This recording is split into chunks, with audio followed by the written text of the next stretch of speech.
श्रीमद् भगवद गीता 18वां अध्याय मोक्ष संन्यास योग भाग 2 पृथक्त्वेन तु यज्ञान नानाभावान् पृथग्विधान् वेत्ति सर्वेषु भूतेषु तज्ज्ञानम विद्धि राजसम।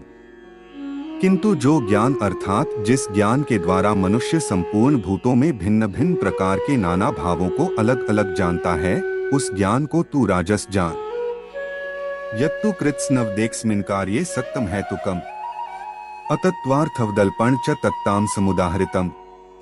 परंतु जो ज्ञान एक कार्य रूप शरीर में ही संपूर्ण के सदृश आसक्त है तथा जो बिना युक्ति वाला तात्विक अर्थ से रहित और तुच्छ है, वह तामस कहा गया है। नेतं संगर्हित मरागद्वेषतः कृतम अफल प्रेप सुना कर्म यत्तत् सात्विक मुच्यते। जो कर्म शास्त्र विधि से नियत किया हुआ और कर्तापन के अभिमान से रहित हो तथा फल न चाहने वाले पुरुष द्वारा बिना रागद्वेष के किया गया हो, वह सात्विक कहा जाता है। यत्तु कामेप सुना कर्म साहंकारेण वापुन कृते बहुलायासन तद्रजास्मुदाहृतम। परंतु जो कर्म बहुत परिश्रम से युक्त होता है तथा भोगों को चाहने वाले पुरुष द्वारा या अहंकार युक्त पुरुष द्वारा किया जाता है, वह कर्म राजस कहा गया है। अनुबंधं क्षय हिंसामनपेक्ष्य च पौरुषम मोहादारभ्यते कर्म यत्तत्ताम समुच्यते। जो कर्म परिणाम, हानि, हिंसा और सामर्थ्य को न विचार कर केवल अज्ञान से आरंभ किया जाता है, वह तामस कहा जाता है। मुक्तं संगोन हमवादी धृत्युत्साह समन्वित सिद्धय सिद्धयोर निर्विकारः कर्ता सात्विक उच्यते।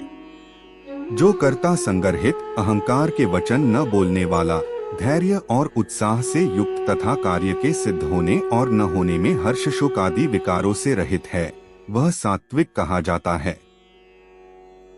रागी कर्मफल प्रेप सुरलुब्धो हिंसात्मको शुचि हर्ष शोकान्वितः कर्ता राजसः परिकीर्तितः।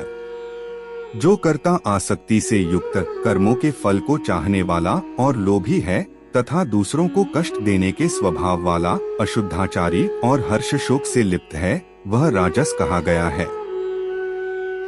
अयुक्तः प्राकृतः स्तब्धः शठो नैष्कृति कोलसः विषादी दीर्घसूत्री च कर्ता तामस उच्यत। जो कर्ता अयुक्त, शिक्षा से रहित, घमंडी, धूर्त और दूसरों की जीविका का नाश करने वाला तथा शोक करने वाला, आलसी और दीर्घसूत्री है, वह तामस कहा जाता है।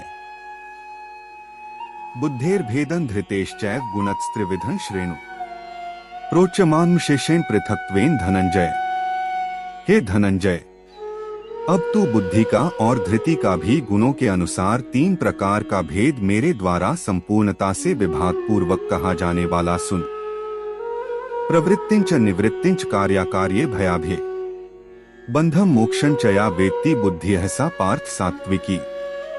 हे पार्थ, जो बुद्धि प्रवृत्ति मार्ग और निवृत्ति मार्ग को, कर्तव्य और अकर्तव्य को, भय और अभय को तथा बंधन और मोक्ष को यथार्थ जानती है, वह बुद्धि सात्विकी है। यया धर्मं धर्मंच कार्यं चाकार्यमेव च अयथावत् प्रजानाति बुद्धिः सा पार्थ राजसी।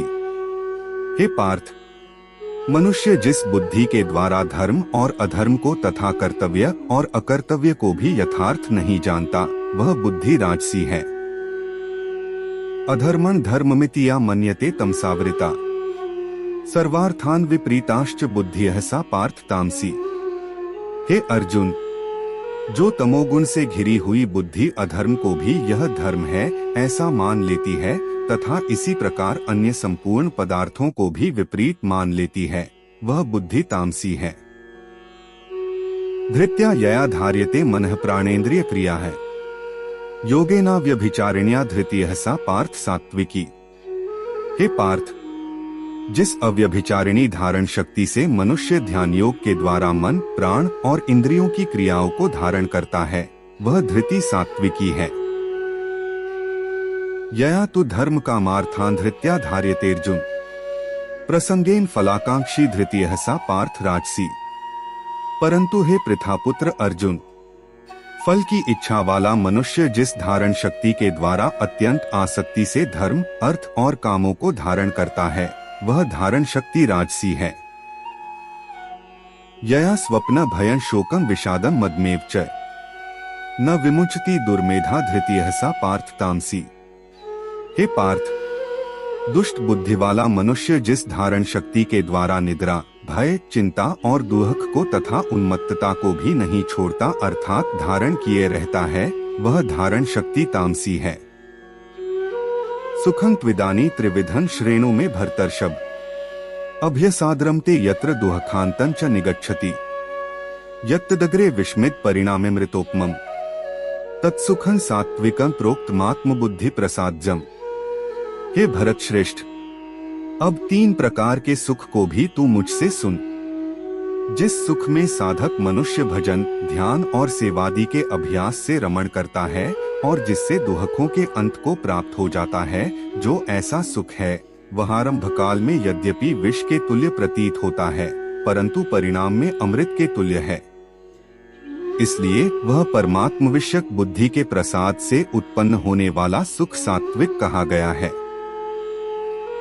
विषेन्द्रिय संयोगाद्यत तदग्रमृतोपमम् परिणामे विस्मिव तत्सुखं राजसं स्मृतम्। जो सुख विषय और इंद्रियों के संयोग से होता है, वह पहले भोग काल में अमृत के तुल्य प्रतीत होने पर भी परिणाम में विष के तुल्य है, इसलिए वह सुख राजस कहा गया है। यदग्रे चानुबंधे च सुखम मोहनमात्मनः निद्रालस्य प्रमादोत्थ तत्ताम समुदाहृतम्। जो सुख भोग काल में तथा परिणाम में भी आत्मा को मोहित करने वाला है, वह निद्रा, आलस्य और प्रमाद से उत्पन्न सुख तामस कहा गया है।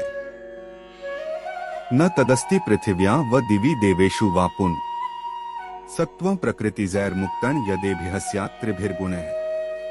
पृथ्वी में या आकाश में अथवा देवताओं में तथा इनके सिवा और कहीं भी वह ऐसा कोई भी सत्व नहीं है जो प्रकृति से उत्पन्न इन तीनों गुणों से रहित हो। ब्राह्मण क्षत्रिय विषा शूद्राणा च परंतप कर्माणि प्रविभक्तानि स्वभाव प्रभवैर्गुणैः। हे परंतप, ब्राह्मण, क्षत्रिय और वैश्यों के तथा शूद्रों के कर्म स्वभाव उत्पन्न गुणों द्वारा विभक्त किए गए हैं। शमो दमस्तपः शौचं क्षान्तिरार्जवमेव च ज्ञान विज्ञानमास्तिक्यं ब्रह्म कर्म स्वभावजम्। अंतःकरण का निग्रह करना, इंद्रियों का दमन करना, धर्म पालन के लिए कष्ट सहना, बाहर भीतर से शुद्ध रहना, दूसरों के अपराधों को क्षमा करना, मन, इंद्रिय और शरीर को सरल रखना, वेद, शास्त्र, ईश्वर और परलोक आदि में श्रद्धा रखना, वेद शास्त्रों का अध्ययन अध्यापन करना और परमात्मा के तत्व का अनुभव करना, ये सबके सब ही ब्राह्मण के स्वाभाविक कर्म हैं।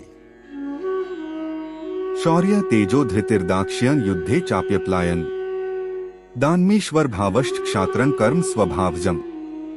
शूरवीरता, तेज, धैर्य, चतुरता और युद्ध में न भागना, दान देना और स्वामी भाव, ये सबके सब ही क्षत्रिय के स्वाभाविक कर्म हैं। कृषि, गौरक्ष्य, वाणिज्य, वैश्य कर्म स्वभावजम्। परिचर्यात्मकं कर्म शूद्रस्यापि स्वभावजम्। खेती, गौपालन और क्रय विक्रय रूप सत्य व्यवहार, ये वैश्य के स्वाभाविक कर्म हैं तथा सब वर्णों की सेवा करना शूद्र का भी स्वाभाविक कर्म है।